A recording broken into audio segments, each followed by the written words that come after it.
Hello dear students, once again I wish you very cheerful, beautiful and hopeful morning. Yesterday I had taken a class for class 11th and 12th, that was the graph of trigonometric function.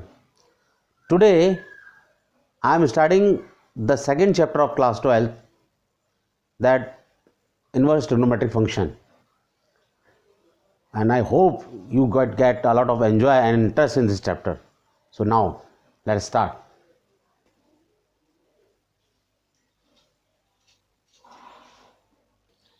Okay, now start class 12th chapter 2, inverse trigonometric function, and topic is basic concept and principal value. Basic concept is very important because मैं question से start नहीं कर रहा हूँ, सीधे फार्मूले नहीं लिखवा रहा हूँ. पहले बता दूँ होता क्या है, उसके बारे में जान तो लो.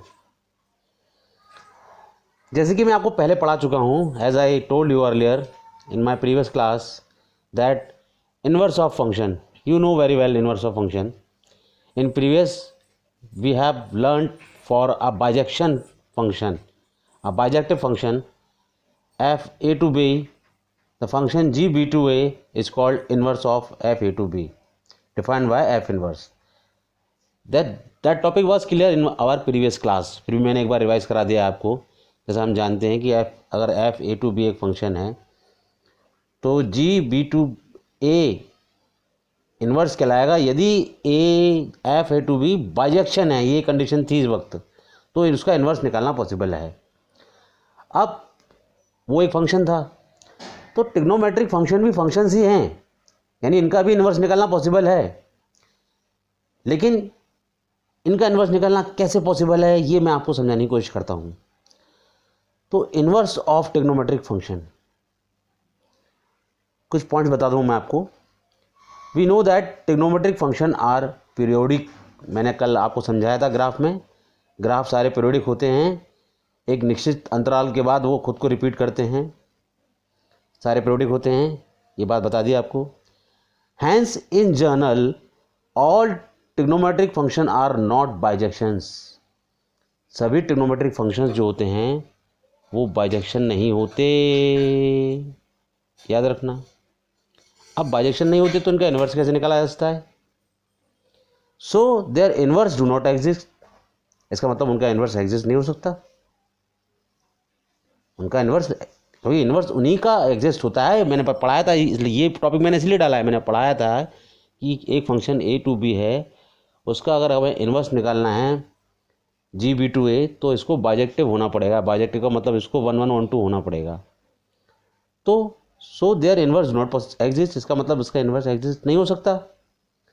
लेकिन एक कंडीशन है यहाँ पर, ये इंपॉर्टेंट पॉइंट है यहाँ पर, यहाँ से आप ध्यान दीजिएगा. यहाँ से if we restrict their domain and codomain they can be made bijections, so we get their inverse. यदि हम उनके डोमेन और कोडोमेन को कुछ रिस्ट्रिक्शंस के तहत, कुछ बंदिशों की तहत लें, तो हम उनको बाइजेक्शन बना सकते हैं. और यदि वो बाइजेक्टिव हो गई तो हम उसका इन्वर्स निकाल सकते हैं. कितनी साफ भाषा में समझा रहा हूँ मैं आपको, आपकी बात बिल्कुल अच्छी तरह समझ में आ रही होगी. मैंने कहा था कि बहुत इंटरेस्टिंग होगा. सबसे पहले मैंने बताया कि आपको कि ट्रिग्नोमेट्रिक फंक्शन जो होते हैं पीरियोडिक फंक्शन होते हैं, और पीरियोडिक फंक्शन बाइजेक्टिव नहीं होते. इसका मतलब so their inverse do not exist नहीं हो सकता. लेकिन if we restrict their domain and codomain they can be made bijection. यदि हम उनके डोमेन मेनली डोमेन को यदि हम रिस्ट्रिक्ट कर दें तो वो बाइजेक्शन बन जाते हैं. They can be made bijection, so we get their inverse. अब जब बाइजेक्शन बन गए तो हम उनका इन्वर्स निकाल सकते हैं. Next, now we check its transparency. हम चेक करते हैं कि जो भी मैंने बोला है क्या वो एकदम से पारदर्शिता दिखाता है, एकदम सही है. तो उसके लिए हम क्या करते हैं, now we take a function F X equal to sine X. मैंने कहा ये भी एक फंक्शन है, और हम जानते हैं कि इसका डोमेन आर होता है, रियल वैल्यूज सारे रियल नंबर्स होते हैं, और रेंज इसकी हम -1 to 1 होती है, ये हम जानते हैं, ये कल बताया भी जा चुका है. ओके.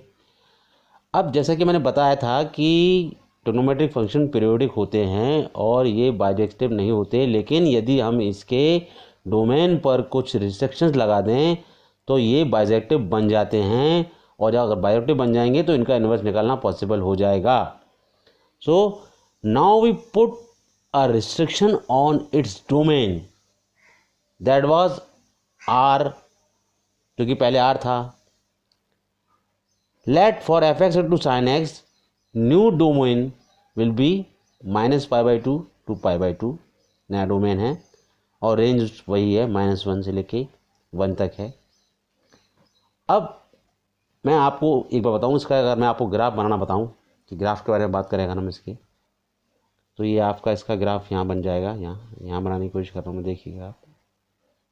वाई एक्सिस, ये x axis, x -x, y -y, ये कार्टेशियन प्लेन मैंने ड्रॉ कर दिया। आपका ग्राफ इसी बनता है। ग्राफ ऑप्शन मैं यूज़ नहीं कर रहा हूँ, कोई बात नहीं, समझ में आ जाएगा आपके लिए।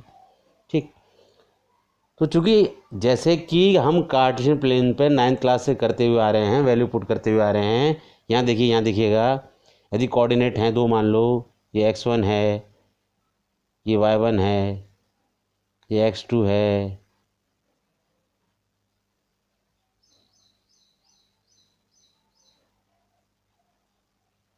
ये y2 है। तो सपोज करो हमें पॉइंट लाना है x1 x2, एक x1 ये x2 मान लो, इसको आप x2, इसको आप y1 कर लीजिए।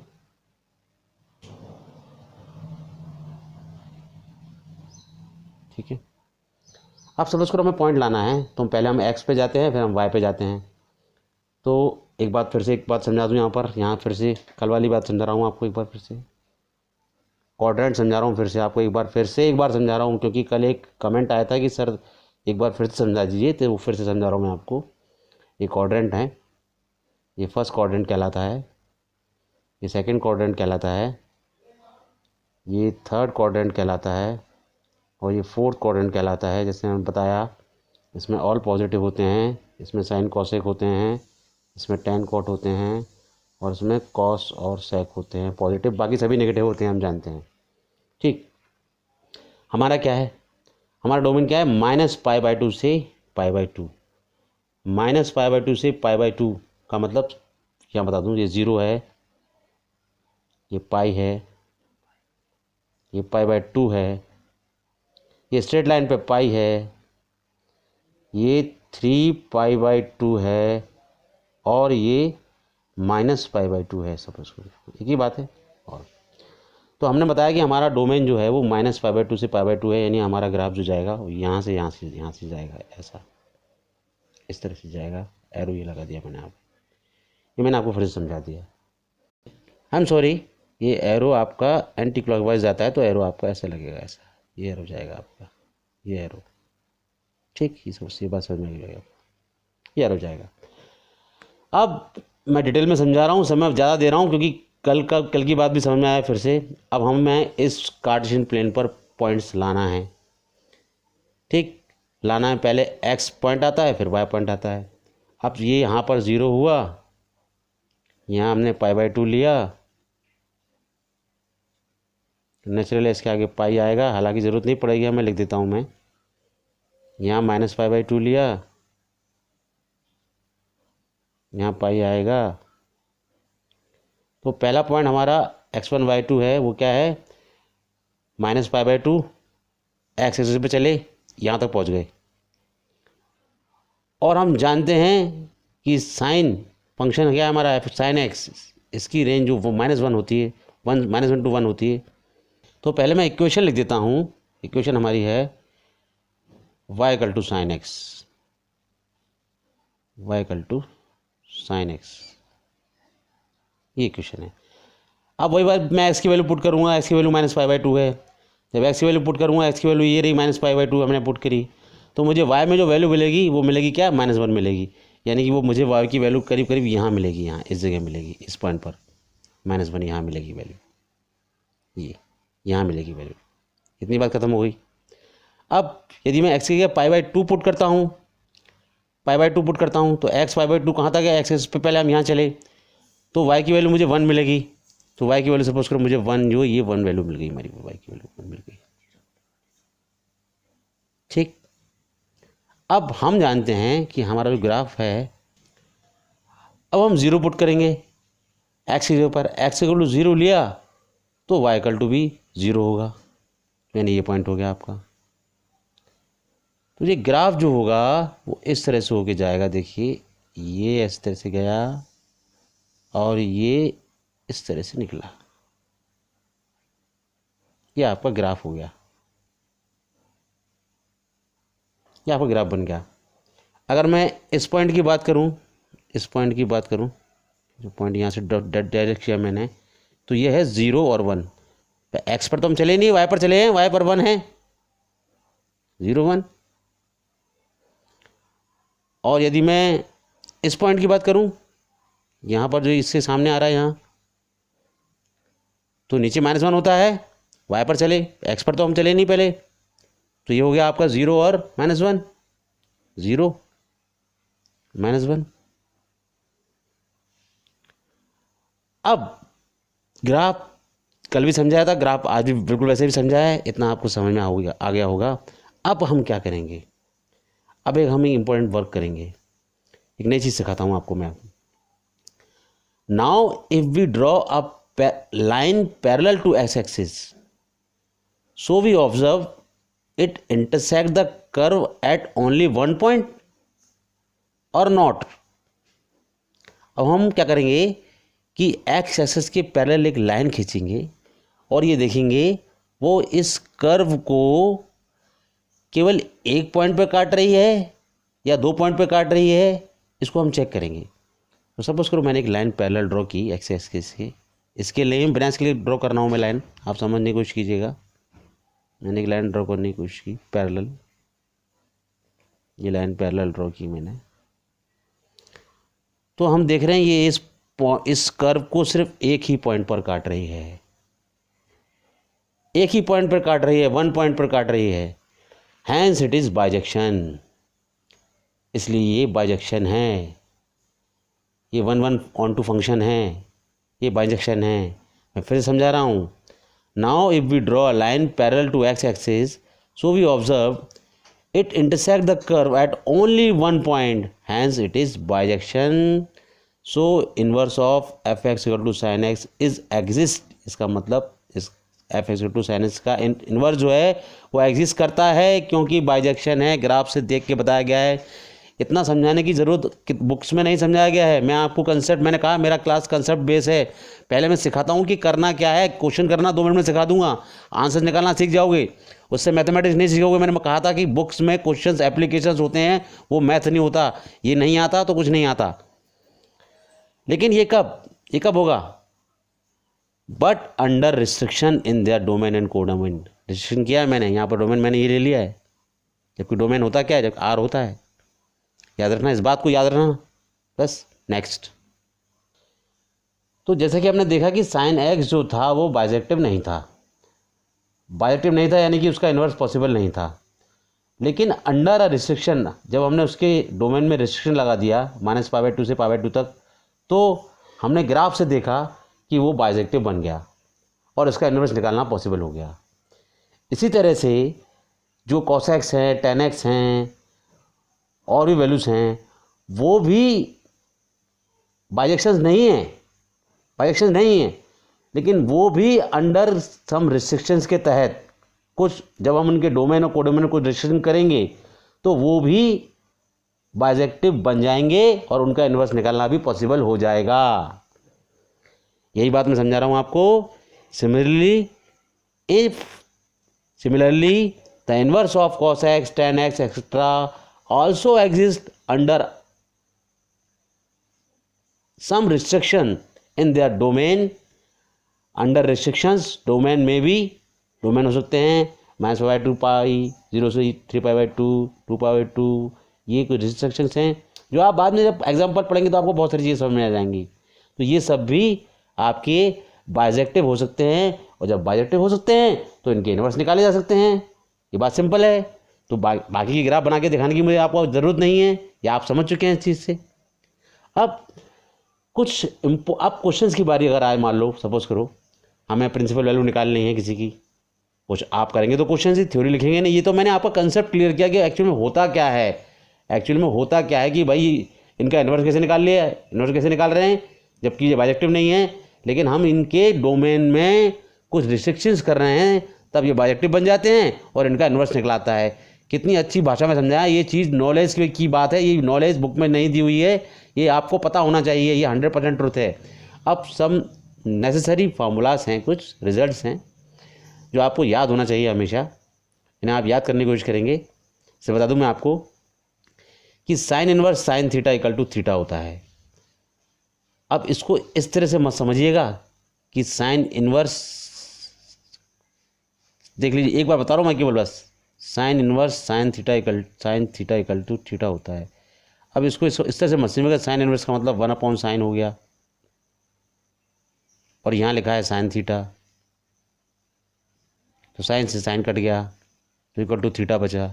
नहीं, इस तरह से नहीं होता है। ये बात आपको बाद में समझ में आ जाएगी, चिंता मत कीजिएगा, ठीक। इस तरह से नेक्स्ट है cosec inverse cosec X equal to भी थीटा होता है, tan inverse tan theta equal to भी थीटा होता है।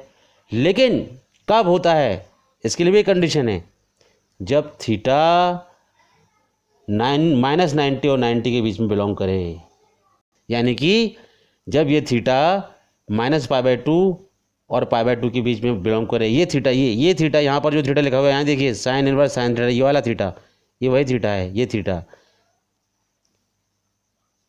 और ये कुछ नहीं होता है बिल्कुल, ये बिल्कुल काट दीजिएगा, आप समझे, लिख दिया मैंने बताया आपको कि आप इस तरह से मत समझिएगा इसको, ये कुछ नहीं होता है, मैंने इसको काट दिया, इस तरह से नहीं। इसकी कंडीशन दूसरी हैं जो आपको बाद में समझ में आ जाएंगी, ठीक। इसी तरह से cosec inverse cosec theta equal to theta होता है, tan inverse tan theta equal to theta होता है। कंडीशन वही है कि थीटा जो होता है -π/2 से π/2 के बीच में आए, थीटा की वैल्यू इनके बीच में हो, थीटा यही है, थीटा यही है, इन तीन के लिए बात खत्म हो गई। अब अगर हम आगे बढ़ें, इसी तरह से cos inverse cos theta equal to theta होता है, sec inverse sec theta equal to theta होता है, cot inverse cot theta equal to theta होता है। लेकिन इफ़ यदि यही थीटा, ये जो थीटा है यहाँ पर जो थीटा है वो 0 to π के बीच में बिलोंग करे, 0 to π के बीच में बिलोंग करे, तब ये तीन कंडीशंस होती हैं। ये इसके लिए कंडीशन फिक्स हैं, ये आप बात समझ लो, बहुत अच्छी तरह समझ लो, इसकी ज़रूरत पड़ेगी आपको क्वेश्चंस में, इसलिए मैंने अलग से ये पॉइंट लिख के बता दिए आपको, ये फार्मूले अलग कर दिए, बुक्स में आपको इस तरह से नहीं मिलेंगे, मैंने अलग से क्लासीफाइड कर दिए हैं। तो मैं समझता हूँ ये बात आपको अच्छी तरह समझ में आ गई होगी। जब भी कभी आपको ये कंडीशन दिखे तो आप ऐसा कर सकते हैं। नेक्स्ट, नाउ सम मोर रिजल्ट्स, और ये भी उसी तरह से है जैसे आपने क्लास 11th में पढ़े होंगे, sign A+B cos A+B cos 2A cos 3A, वो जो फार्मूले आपने पढ़े हैं, tan A+B, ये भी उसी तरह के फार्मूले हैं।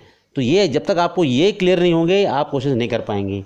तो कुछ मोर रिजल्ट इस तरह से हैं, जैसे आपने पढ़ा था कि साइन -θ इक्वल टू -sin θ होता है, 11th में पढ़ा था। इसी तरह से केसेस यहाँ पर हैं कि sine inverse -θ equal to -sin inverse theta होता है, tan inverse -θ equal to -tan inverse theta होता है, cosec inverse -θ equal to -cosec inverse theta होता है। बट इनके लिए रिजल्ट डिफरेंट हैं कि cos inverse -θ equal to pi -cos inverse theta होता है। ये थीटा यही है, ये थीटा वही है, थीटा वही है, थीटा मतलब एंगल, थीटा मतलब एंगल, π/6 π/3 π/4 π/6 जो भी हम एंगल ले रहे हैं वो थीटा है, थीटा का मतलब एंगल है, यहाँ पर वैल्यू है π/3 π/2 जो कुछ भी वैल्यू हम ले रहे हैं।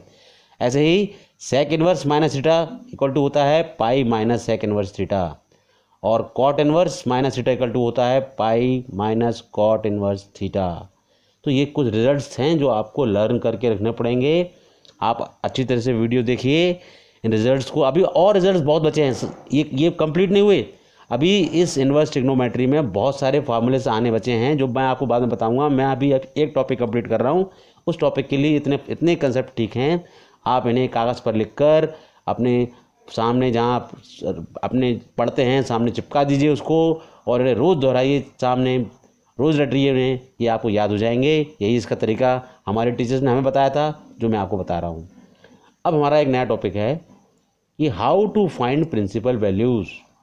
हम प्रिंसिपल वैल्यू कैसे निकालते हैं। तो सपोज करो कि मैं आपको कुछ क्वेश्चन बताने की कोशिश करता हूँ। चलिए मैं क्वेश्चन लेता हूँ। सपोज एग्जांपल लिया मैंने आपका, फर्स्ट एग्जांपल लिया, साइन इनवर्स √3/2, √3/2। अब हमें इसकी प्रिंसिपल वैल्यू निकालनी है। अब देखिएगा पहले क्वेश्चन में थोड़ी स्टेप ज़्यादा होंगी क्योंकि मैं समझाने की कोशिश करूँगा, कुछ लिखूँगा इसलिए, ठीक। अब सबसे पहले ये देखिए, सबसे पहले मैंने आपको बताया था, कुछ रिजल्ट बताया था कि sine inverse sine theta equal to theta होता है। तो यानी कि हमें इस √3/2 को ये चेक करना है कि ये किस साइन की वैल्यू में आता है, ये चेक करना है। ये चेक करने के लिए हमें पता है, हमने इसको देख लिया कि साइन इनवर्स जो √3/2 होता है, √3/2 होता है, वो साइन 60 की वैल्यू होती है। और साइन 60 का मतलब होता है π/3। तो मैंने इसको π/3 लिख दिया। देखिए मैं बहुत धीरे समझा रहा हूँ, इस समझ में आया आपको, π/3 लिख दिया, ठीक। अब साइन π/3 लिख दिया इसको मैंने। इस स्टेप को मैं कट कर दूँ यहाँ से, इसको यहाँ पे ले देता हूँ मैं। साइन इनवर्स साइन π/3 लिख दिया। ये स्टेप आपकी आ गई। मैंने क्या कहा था, मैंने बताया था कि sine inverse sine theta equal to theta होता है। तो साइन इनवर्स है तो ये इस वैल्यू को मैं, ये वैल्यू किस साइन की है, साइन की किस फंक्शन की है, वो चेक कर रहा था। तो मैंने देखा ये 60 है। 60 क्या होता है, π/3 होता है। अब यहाँ पर इसके बाद में यहाँ पर मैं ये देख रहा हूँ, इस चीज़ से मैं यहाँ लिख के बता रहा हूँ आपको। देखिए लिखने की ज़रूरत नहीं थी, ज़रूरत भी थी इसकी, चलो लिखना पड़ेगा आपको। हेयर वी ऑब्जर्व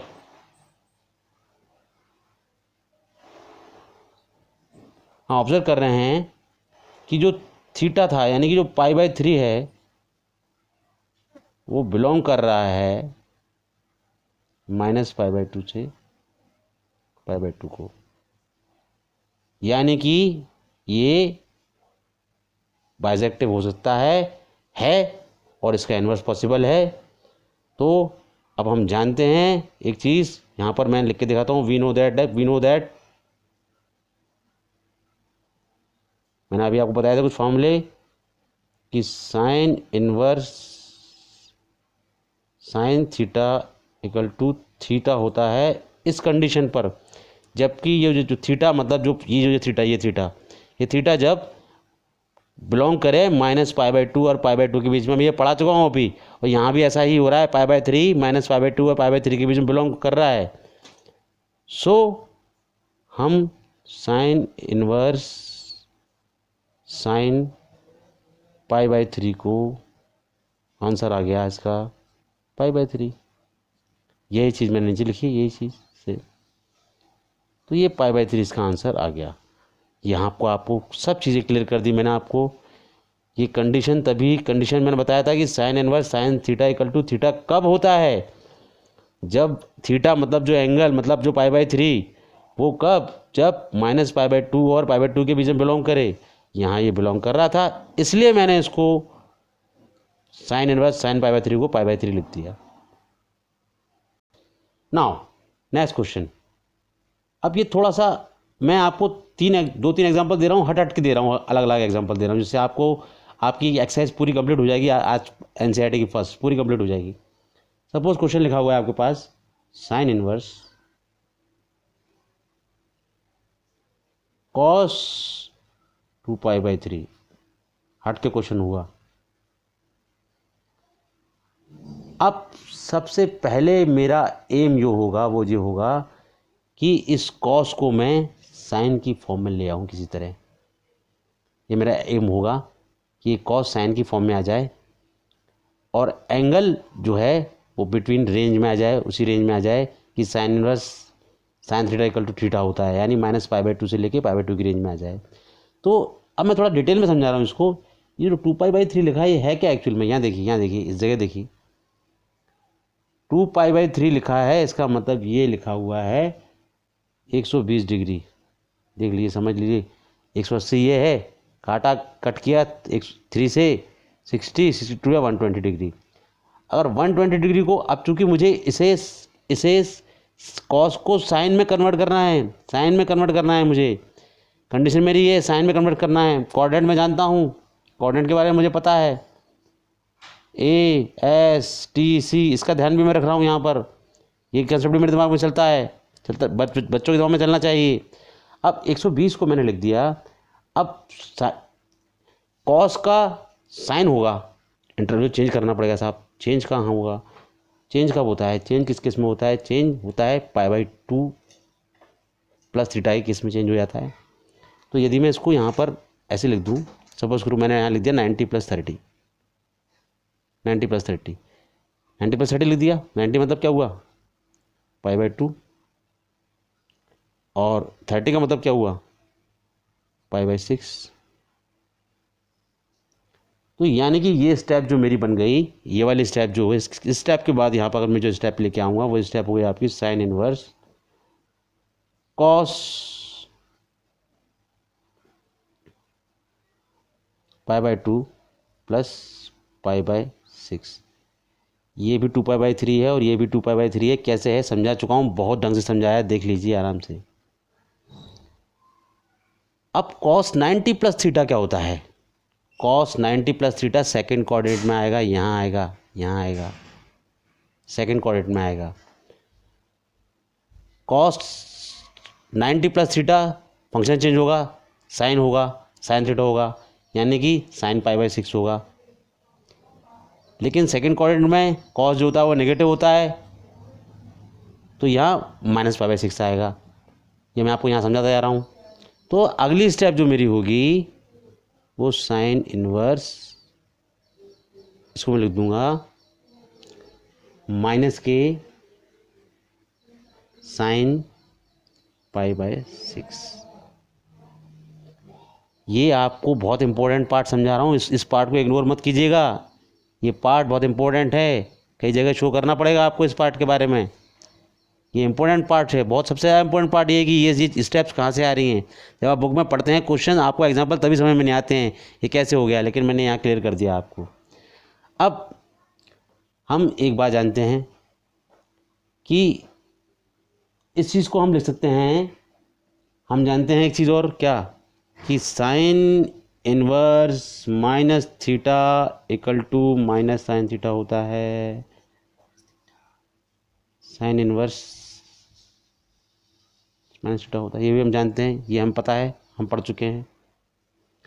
तो हम इसको वही लिखा है, साइन इनवर्स -थीटा, ये पूरा एक -थीटा लिखा है।